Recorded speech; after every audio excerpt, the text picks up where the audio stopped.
Arsenal was away versus Atalanta in the Champions League group stage phase.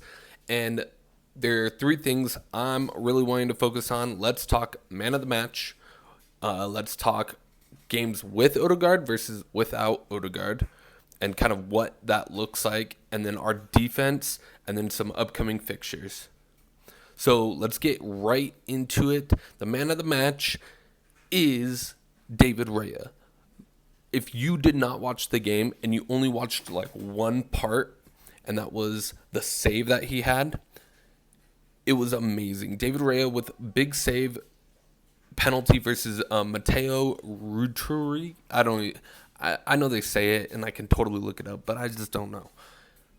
Not just once, but twice, with the ball going to the keeper's right and keeping it out, getting up quickly and blocking it with Raya's left side. So he went right and then he quickly got up and was able to save a header from him. It was an open net. Like, it was an amazing save. Probably one of the saves of the year so far from David Raya. He's just a quality goalkeeper. He had 2 shots saved against Atalanta, those 2, but some other ones, there were some other opportunities just wide of the goal, but XG of 1.21. Yes, that was just crazy. Partey was the reason why we got that PK that was given, and I kind of wish we would have started the way we would have started against Spurs. So in this lineup, Jorginho wasn't in there, and then I think really that was it. And Trossard wasn't in there, and instead it was Gabriel Jesus, and it was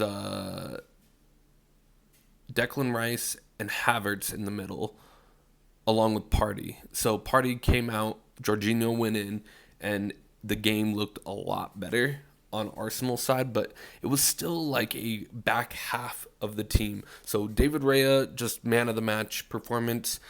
So now let's talk about Arsenal without Odegaard and with Martin Odegaard. So this is there's some stats, but also just like with eye tests, what I'm noticing. Okay, so combination play on the right just hasn't looked as good with Saka.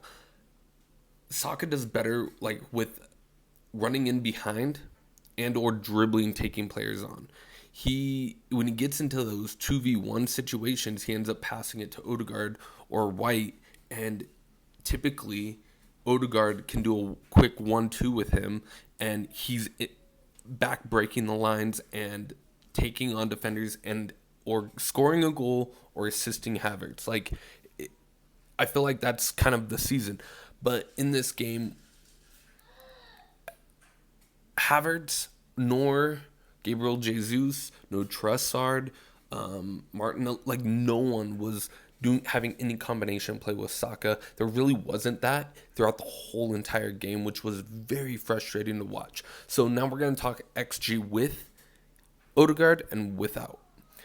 So with Martin Odegaard, you might say they had some easier games when he was there. Obviously, they played Brighton, they played Aston Villa, and they played Wolves. So we're only focusing on 2 games. So Brighton and Aston Villa, the last 2 games. Versus, like, those 2 games were with him versus Tottenham and Atalanta this current game. So I would say Brighton are on the same level as Spurs, relatively speaking. I guess we'll find out when they play on October 6th. But this isn't, like, for me to make fun of Tottenham, even though I like to do that. But instead, this is, like, the difference. Starting with Odegaard was an average of 1.2 XG. Without him, we are doing 0.75. That's nuts. Like 0.75. We're not creating we're creating like half of what we would have created. We just miss Odegaard. Not only do we miss our captain, but we miss a key player that unlocks the defense and allows the other players to flourish. So another part is our defense. I do want to give huge credit to our defense. Our defense kept us in the game. Raya kept us in the game. Amazing. So our defense will win games or we will draw them like we did here. Either scoring late goals or scoring from set pieces because of a defender, Gabriel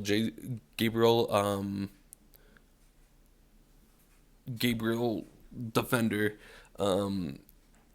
which thank God he scored, and Saliba making crucial tackles, being one of the best, no, the best defender in the world right now.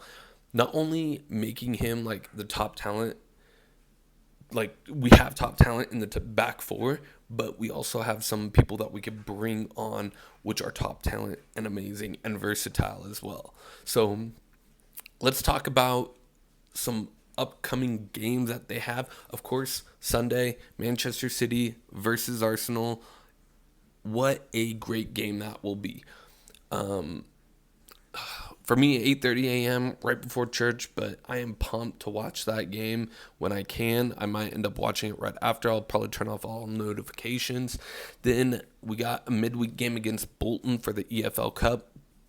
Great. Now we can make sure we have Wanyeri in there because he needs to get some more minutes. We need to get him in there. We need some more creativity because we really don't have that. Havertz can't produce that.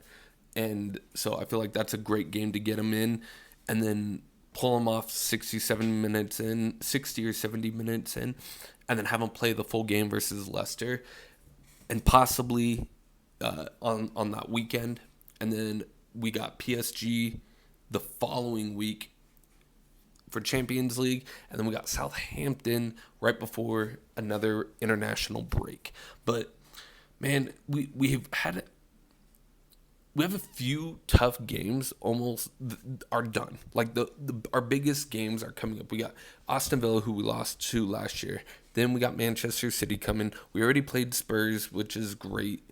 Tottenham, good job, I guess. But, I mean, other than that, we got Liverpool coming up, relatively speaking. But that's like another month. So, month and a half.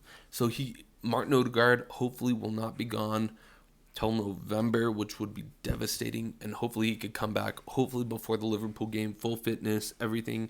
Or even being able to make an appearance because he will be needed. If not, I feel like we'll be playing for a 0-0 draw again. So, anyways, if you've made it this far, I'm actually surprised. Don't forget to like, comment, subscribe your thoughts. And if you're listening on podcast,